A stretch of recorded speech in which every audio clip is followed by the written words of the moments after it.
All right, so we're here with the new head coach of Foothills WFC, very successful club here in Alberta. About to jump into their 2021 season, hopefully, as long as everything goes and progresses properly. But thank you, Lee, for your time and how have things been for you, and if you can kind of explain a little bit about yourself and your history with Foothills leading into the UWS. Yeah, thanks, Simon. Appreciate you taking the time to connect and share this experience with me. I've been at the club now 7.5 years actually, so quite a long time in that respect. Came across and worked what was in our development academy, so that was our tier 2 and tier 3 program, and sort of built that up over a few years, and then moved into a role which focused mainly on U13 to U15. And more recently 16s to 20s, and I've always really been in and around the sort of female side of our program, even with this part of our program, the UWS team, supporting with this over the last sort of 4 or 5 years. So yeah, now here I am, get the opportunity, very, very proud, feel very privileged, to lead it for the club, and to have the opportunity to work with some of the players that I know will be part of the group this summer. We know Foothills has had a lot of success in the past on both the men's and women's, at a youth level, national competitions, really, at all kind of levels, Foothills has been successful. Can you kind of talk about the role that Foothills has played in Alberta in the women's game specifically more than the men's? Yeah, I've always tied this back to our club vision, Simon, which is, change the landscape of Canadian soccer. And it can be interpreted in a number of different ways, even from our sort of facilities that we have, the program, the staffing we have, and so on. I think specific to the female side of the game, there's always been a program within Alberta that players could aspire to, into the major league on the women's side, which we always support. We always have teams that play at that level. We've obviously got our youth program, which is part of Calgary Minor Soccer, which is, fantastic for the local soccer environment. What we felt we needed as such, and not just sort of us in terms of Foothills, but Alberta and to a certain extent Canada, were the next opportunities. So, we produce some very, very good footballers, through our program, and it's about giving them the opportunity to actually now showcase those skills at the next level, as we try and support them with getting to the next level. So, I think how have we sort of influenced things? I think we're just looking for the opportunities, and again putting players into that opportunity to try and help them progress. It's been great with everything you guys have done over the years, and you've proven track record consistently. Both since we're talking more about the women's, we'll stay to that. But on the women's side, you've had success. The amount of players that go off to college has been, it's astounding to see out of Calgary. One club, there's others that do it, yes. So I'm not going to sit here that I favor Foothills all the time, but you guys have done quite a bit more, and you guys continue to set the standard and progress in that. So, in that scale is why should people care so much about the women's game? People always talk about that, it's not as good as the men's, but why should people care about it, especially here, locally in Calgary? Well, I always, go back to the word just opportunity. Whether it's to create the next opportunities, or whether it's to, be on the side where you sort of argue that there aren't actually enough opportunities. And if you're on that side, the key part is actually get involved, and how do we actually go and create them? So, I think that's the key part, Simon. Like you said, we have a a really good track record, whether it's into post-secondary environments, professional environments. Other clubs do as well in Calgary, and we're very pleased to have those players actually part of this program. And there'll be more that come back this summer that have been with some of the other clubs, which is great to see. But yeah, I think it is about opportunities. So, we got to keep working to keep providing them. So with everything that we know, 2020 didn't happen.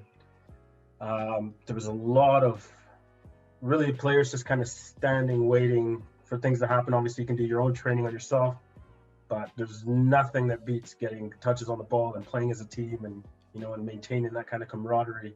So with that said, what kind of challenges are you guys going to face leading into the building of the squad and into the season, both kind of on and off the pitch?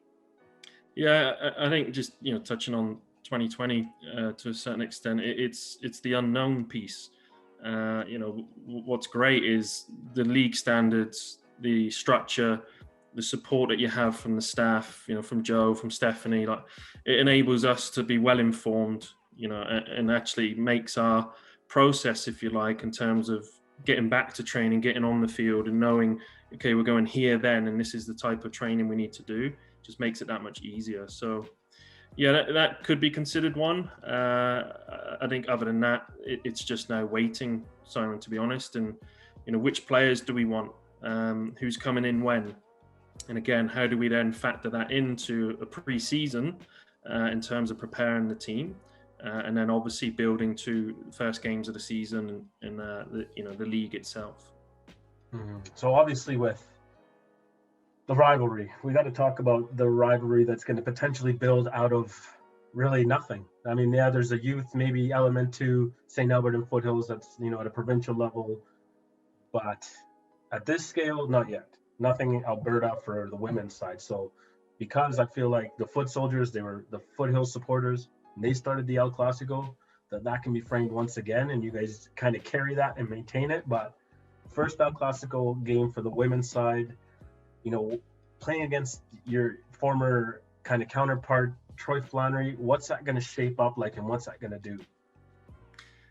Well, I think you're right. Just to touch on your first comment there, there's definitely a rivalry at the youth level. Male and female side. We've had some excellent games with St. Albert over the years. Good program, produces good players. So naturally there's a rivalry when you get to things like provincial competitions and even national competitions. So that's been great to see. I think what a great rivalry to sort of naturally evolve. It's there already. Now it goes into, like you say, the sort of the women's side of the game for us, which it's just exciting. You want this type of rivalry. You want the local games. This is what's going to really help us draw people into support, and that's key. Ultimately, when you come down to it, it's two clubs, it's two programs, and it's about what can we do as a program to actually raise the sort of level of recognition, get eyes on us from whether that's Canada Soccer, for example, because there's going to be some great young Canadian players playing.